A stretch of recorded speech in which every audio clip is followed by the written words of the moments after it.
This is Mahdi here.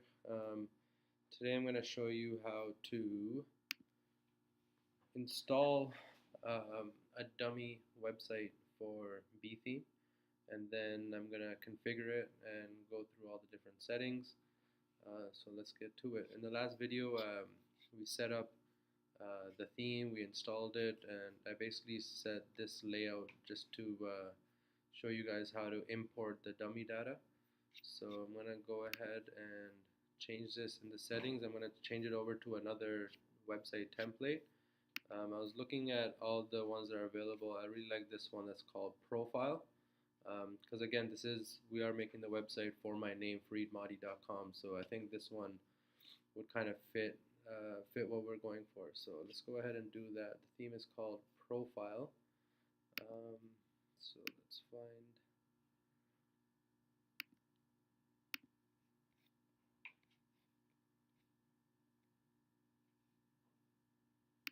There we go. Import all attachments. Make sure you check this off, or else it won't download any of the pictures and stuff like that. Okay, and it says that this might take a while. Please be patient. It is downloading a lot of stuff in the background, so it usually takes a couple minutes depending on your internet speed. So let this download.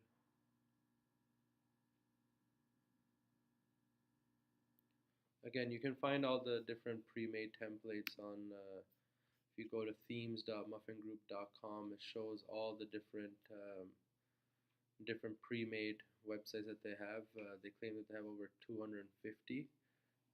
So what I really like about this theme is that no matter what your client's looking for, whatever type of client you have or whatever type of website that you have in mind, they usually have a pre-made template for that, and then instead of starting from scratch, you can just choose one of these and then just edit the content or edit the pictures and stuff like that. It saves you a lot of time. And a lot of them are really well made, really professional. So let's see, this should be done by then. Okay, all done. Have fun. Let's see what it looks like with the different theme. Okay, nice so far. Like I said, this is not going to be 100% done. You do have to edit a lot of stuff. So let's go ahead and do that. So first thing I'm going to do is go to the menus. So on the left side, this is the WordPress admin. So on the left side, go to Appearance and then Menus. Okay, and then you'll see this is the main menu. It has way too much stuff right now. So I'm just going to take out a bunch of this stuff. Let's leave about.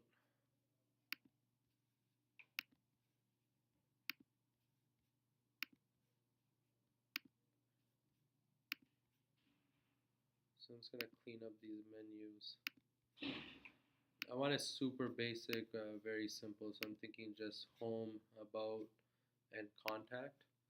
And then later on, if we want to add some more stuff, we can definitely do that as well. Okay, so these are the main three that I want. I'm going to click Save Menu.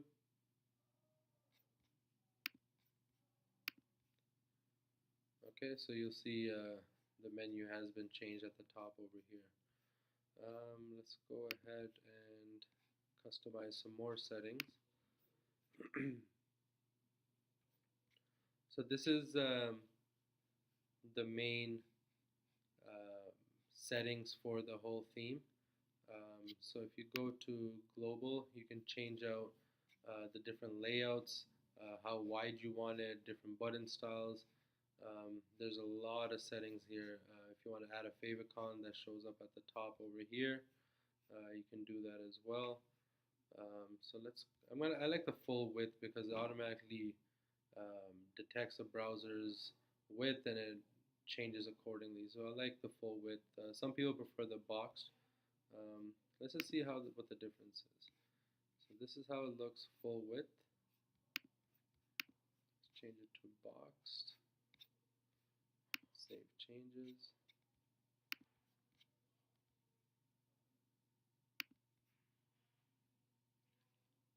So some people prefer this as well. It does look clean.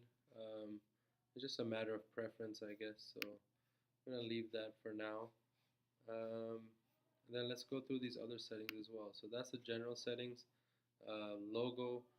I haven't made a logo yet. I'm gonna make another video dedicated just on logos. There's a couple different options you can do. You can make a simple one using like an online generator, or have a couple different websites that you can go to get cheap logos. So I'm not gonna get too much into the logos. I want to make a separate video for that. So let's go ahead and remove this.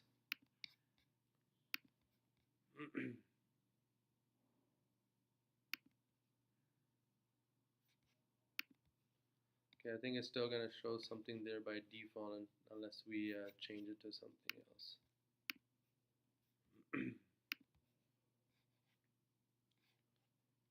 Okay, let's see what other settings we have in here. These are all logo settings, by the way. So let's go into sliders. So it's giving you different settings for sliders. Sliders, by the way, are those big images that you see on the home page. You can also have them on specific pages, not just the home page. Let's go back. Okay, and then what else do we have? Header, subheader. So these are a bunch of different layouts. So some people like the logo in the middle, like this with the menu under. Again, it's all preference. I'm not a big fan of that. I like the logo on the top left and then the menu on the right. But again, it's just a matter of preference. This is the way it's set right now by default. But yeah, you can change this to however you like. So let's just see how this looks. This is the modern version. So let's go ahead and click save. So this is what it looks like right now. Okay. Again, it's this error is coming up. I haven't installed the Revolution Slider plugin. Maybe that's why it's not showing up. But we'll go ahead and fix that as well.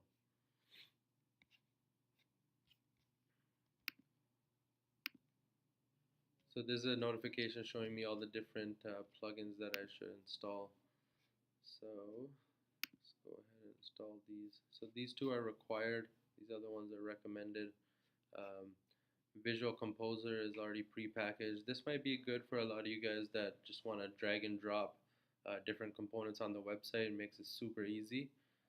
I'm not a big fan of it. Kind of slow loading, but again, a lot of people like it. And you don't need to know any coding or anything like that. It's literally just drag and drop whatever you want, whatever element you want, wherever you want. Okay, so that's installed. Let's go back. So Contact Form 7 is also a free plugin used for contact forms. So people fill out the form, it just comes into your email. It's super simple to use. We'll walk through that as well.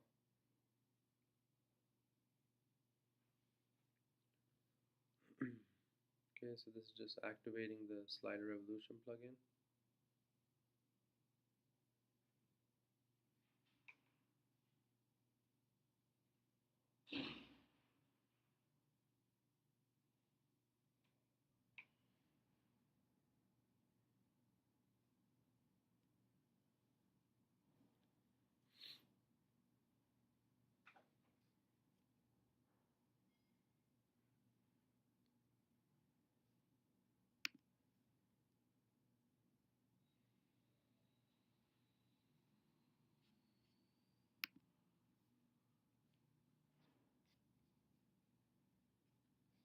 Okay, let's go to plugins on the left hand side.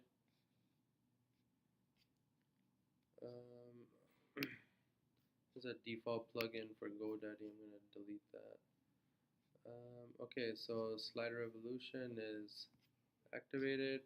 Contact Form 7 is also activated now. Let's see if that made a difference for the Slider profile was not found. Maybe because we never installed that first before we installed the dummy data. So let's go ahead and do that.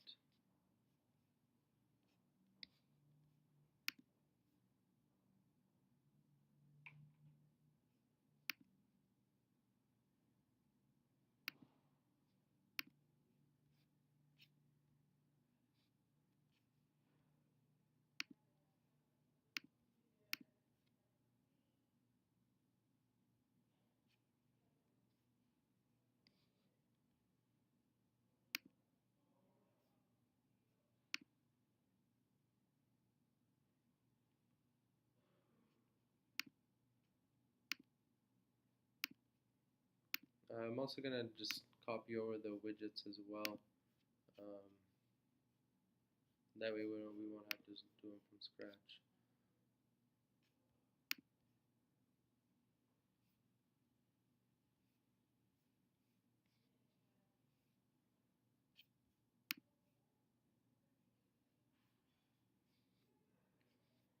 Okay, again, the Revolution slider plugin didn't work yet. It's still giving some error. So we'll look into that a little after. It's not a big deal. Maybe make a dedicated video on the Revolution slider because it does get pretty complex as well. So again, since I imported all that data again, it's showing all these menus and the um, same logo, but we already explained how to remove that. So let's go ahead and change the actual home page. So what you're going to do is go to Pages, and this is by default it's selected as front page. You can change this. For example, if you have a different page, you can go into Settings, Reading, and then you can change your front page to whatever page that you like right here. So let's go back to Pages. Okay, I'm going to edit this front page.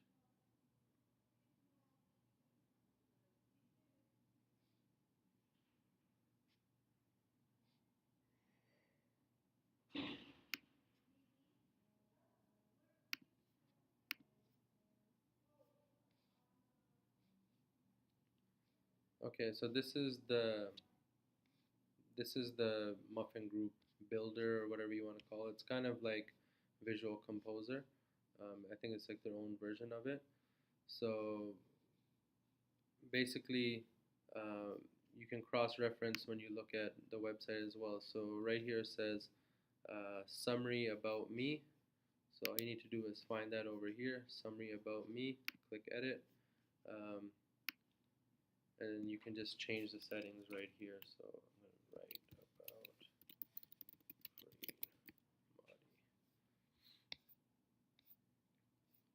Okay, I should save, click Update. Let this just finish loading. Okay, so now I should change that right there, about Farid Mahdi. And then also all this content, I'm going to be writing a lot of content. I can even show you guys where to buy content from if you're not a good writer yourself. Again, that will be in a later video. So basically what all you need to do is go through this and edit all the different content. If you like whatever's here, you can leave it and just edit it, or you can remove a whole element by just clicking delete over here. But like I said, I like this layout, so I think I'm going to keep most of these, but definitely I'll remove some of them as well. So just to show you guys, okay, we changed this.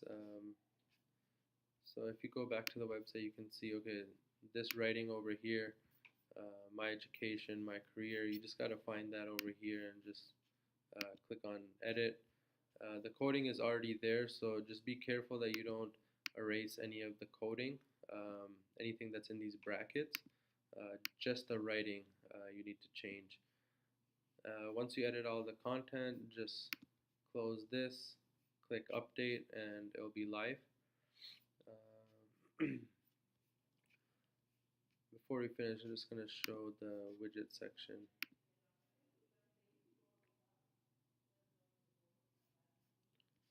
Okay, so this is all the stuff that's in the footer. So the footer can be divided up in a couple different columns. Right now I think it's set up to 4 or 5. I think maybe 4. 1, 2, 3, 4. So what we want to do is I'm going to remove a lot of this stuff. Let's just leave one of them in there so it's not blank. So that's the first footer for the first column. This is for the second column, third column, fourth column.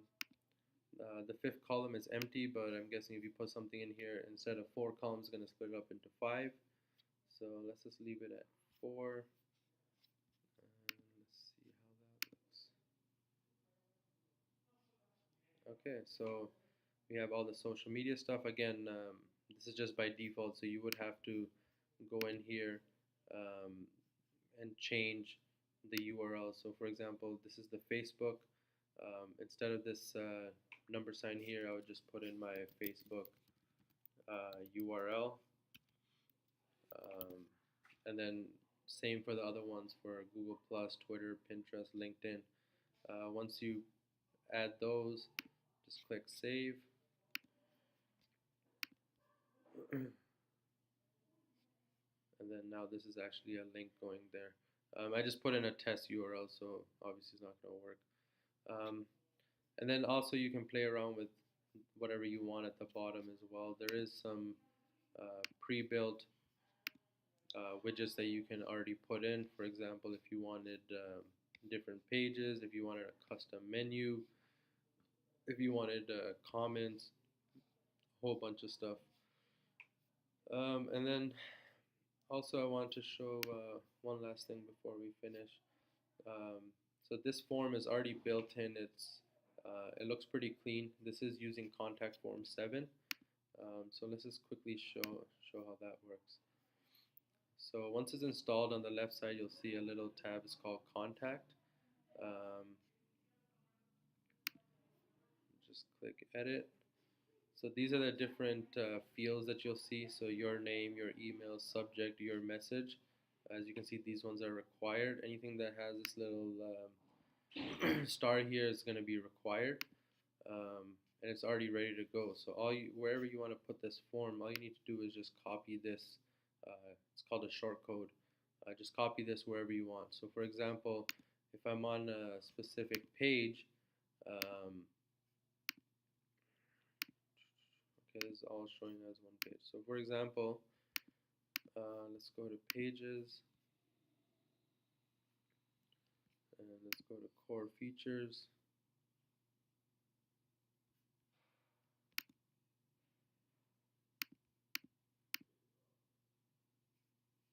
So this is the core features. So for example, if I wanted a contact form showing up over here, or basically wherever I wanted, I just need to copy this shortcode and paste it in that page, and then it'll show up. And by default, it's using my email address, free.mahdi@gmail.com. So if anyone fills out the form, it's going to come to this email. Now by default, this is the email that I use to sign up for WordPress. So by default, it will use that email, the admin email. But if you want to change it, you can change that here, and then click save. That's it for now. I'm gonna clean up this website some more. It might be too time consuming to put in the video, but I'm gonna clean up this website a lot more, and then I'll show you an update in the next video. I hope you guys enjoyed. Thanks a lot for your time.